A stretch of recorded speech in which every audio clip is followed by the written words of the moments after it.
It happened when I was 17 and home alone for an entire weekend in our quiet Colorado neighborhood. A place where nothing bad ever happened, or at least that's what everyone believed. My parents had left early Friday evening for a company retreat, promising to call once they reached Denver.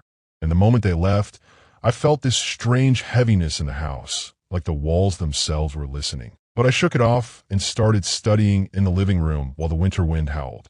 Outside, not even half an hour passed before I heard 3 slow knocks at the back door, deep, hollow knocks. Not urgent, not desperate, but controlled, rhythmic, intentional. And when I walked to the door, heart pounding, there was nobody there, only the dim yard light flickering like it was struggling to stay alive.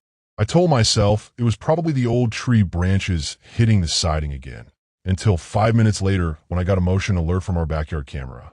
Expecting a raccoon, I opened the live feed and froze because at the very edge of the yard in a blind corner behind our shed stood a man, tall, thin, wearing a dark hoodie, completely motionless, his head tilted slightly upward like he was listening to something inside the house. And then he slowly turned toward the camera and stared into it with this empty, dead-eyed expression that made my stomach twist. Before I could zoom in, the camera glitched into static, something that had never happened before, and when the feed returned, he was gone, as if he had simply evaporated into the dark. I locked everything immediately and shut the curtains, but then about 20 minutes later, while the house was dead silent, I heard the back door handle start to jiggle, soft at first, then firm like someone was testing the lock with steady patience, not trying to break in violently, but trying to see if I had made a mistake and left it unlocked. When it stopped, I thought it was over until a soft scraping sound began coming from the kitchen window, like a finger, just one, dragging slowly across the glass. Against every instinct, I peeked from behind the curtain, and the man was standing there, inches from the glass, his head slightly lowered so his eyes were angled upward toward me. And when he saw me, he didn't jump or run. He just smiled, a small, unnatural curl of his lips that didn't reach his eyes. I stumbled back in terror, grabbed my phone, and as I was about to call the police, the house alarm beeped, a motion alert from the basement. That should have been impossible. No windows were broken, the doors were locked, and I had been awake the whole time.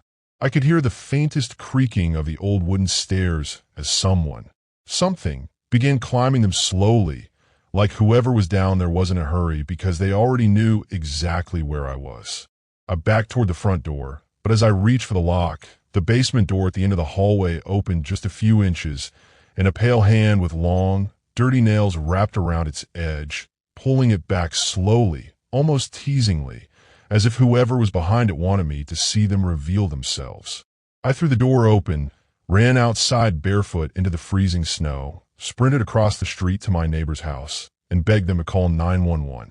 The police arrived within minutes and swept through our home armed and ready, but they didn't find the man in the house, even though fresh footprints led up the basement stairs. What they did find, though, changed everything.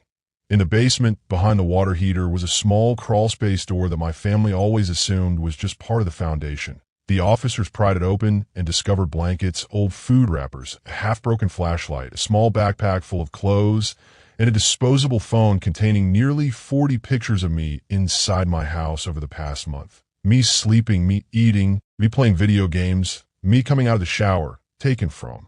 Angles inside the house. All from somewhere he shouldn't have been able to access without us knowing. They found shoe prints in the crawlspace dust that matched the ones in the yard. They found fingerprints all over the basement doorknob. They found a set of pencil markings on the crawlspace wall, tracking days and times. Almost like a schedule. Times when my family wasn't home, and times I was alone. One marking was circled 3 times. Friday, 6 p.m. Alone. And that was the exact time my parents left that evening.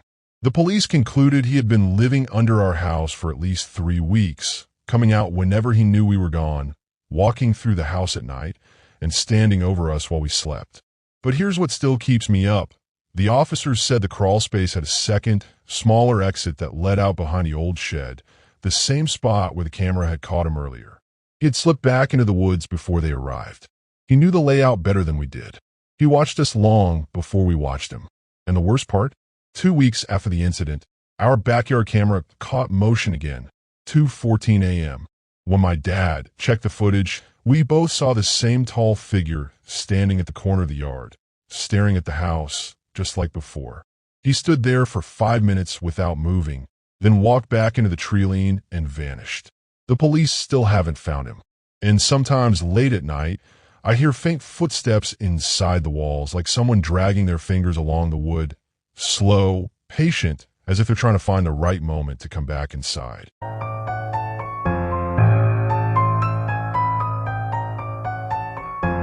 After her recent divorce, 31-year-old Jessica Harper moved into a modest 2-story townhouse in Colorado Springs with her golden retriever, Milo, hoping for a quiet reset in life. But from the very first week, Milo began behaving strangely, refusing to walk past the 6th step of the staircase, and often sitting there at night staring downward, as if watching something Jessica couldn't see. And although she dismissed it as anxiety from a move, she felt uneasy every time she saw him tremble at the same exact spot. Because she worked late-night shifts at a medical center, she installed a cheap stairwell security camera to monitor him, expecting nothing more than a check-in occasionally. But on her 3rd night shift, she received a motion alert at 11:48 p.m., and when she opened the live feed, she saw Milo frozen at the top of the stairs with his hackles raised, ears pinned back, body stiff as stone. And just as she whispered his name through her phone's microphone, a faint female whisper drifted through the camera's audio saying, "Jessica, come downstairs," in a soft, breathy voice that did not belong to anyone she knew, especially since she lived alone.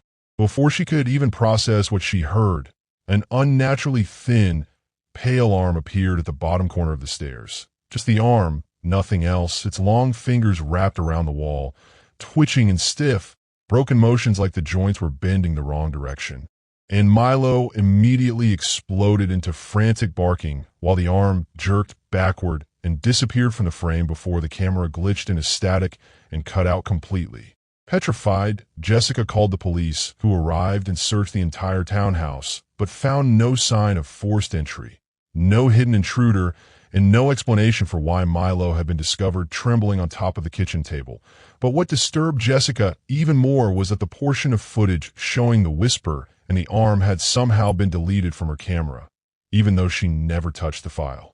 Over the next few nights, she tried to convince herself it was a tech error or prank, but on her next shift another motion alert triggered, and when she reluctantly opened the live feed, she saw only darkness at first before hearing the same voice whisper, clear this time. It didn't come downstairs, with a disappointed, almost angry tone that sent a cold shock up her spine, and as she stared at the feed, the whisper followed with, "I want you to play with me," causing Jessica to slam her phone down and beg her supervisor to let her leave early. When she returned home, she found Milo cowering behind a fridge, and for the next several days she slept on a friend's couch, too terrified to stay alone. But everything escalated horribly one evening when she stepped out of the shower to hear Milo barking with a ferocity she'd never heard, and when she rushed to the stairs, she saw him standing on the 6th step, something he had never done, growling down into the darkness before suddenly yelping in pain as something yanked him violently down the stairs and out of sight in one swift motion. Jessica screamed and ran down, but there was no sign of Milo anywhere until she noticed the small storage closet under the stairs slightly open, even though she kept it locked. When she crept toward it, she heard slow, heavy breathing coming from inside, unmistakably human, and just as she whispered Milo's name, the woman's voice answered from the darkness, "Come downstairs," prompting Jessica to slam the door shut, shove a chair under the handle, and call her neighbor sobbing, though when he arrived and opened the closet, nothing was inside. Only a cold, damp smell like wet earth. Broken and terrified, Jessica stayed away from the townhouse for 3 days, but she eventually returned near sunset to pack her belongings and leave for good. The house felt colder than before, unnaturally still, and as she was packing clothes in her bedroom, she heard a slow, heavy thump on the staircase, then another, each one closer, until she realized something was purposely walking up the stairs step by step. Frozen in place, she pressed her ear to the door, and the footsteps stopped right outside before the doorknob slowly began to turn. Jessica backed away as the door creaked open, and a horrifyingly tall, Thin woman-like figure stepped inside with gray stretched skin, limbs bending unnaturally, head twitching violently as if her neck were broken, and in her trembling hand, she held Milo's collar. Jessica screamed as the creature whispered, "Come downstairs with me," and lunged forward with sudden, unnatural speed, causing Jessica to bolt out the room and tumble down the staircase, injuring her leg. But the creature followed in a grotesque, crab-like crawl, joints bending backward, shrieking like metal scraping metal as Jessica desperately reached the front door, unlocked it with trembling hands, and pulled it open, only for the creature to grab her shoulder from behind with a freezing grip. As the door slammed shut on its own, neighbors later reported hearing an ear-splitting scream, followed by a heavy thud, and when police arrived, the house was silent and empty except for Jessica's phone lying on the bottom stairs still recording. The final seconds of the video show the dark stairwell, and at the bottom, the same pale woman slowly leaning around the corner, smiling wide enough to tear the skin at the edges of her mouth, whispering softly into the microphone, "Come downstairs," before the recording ends.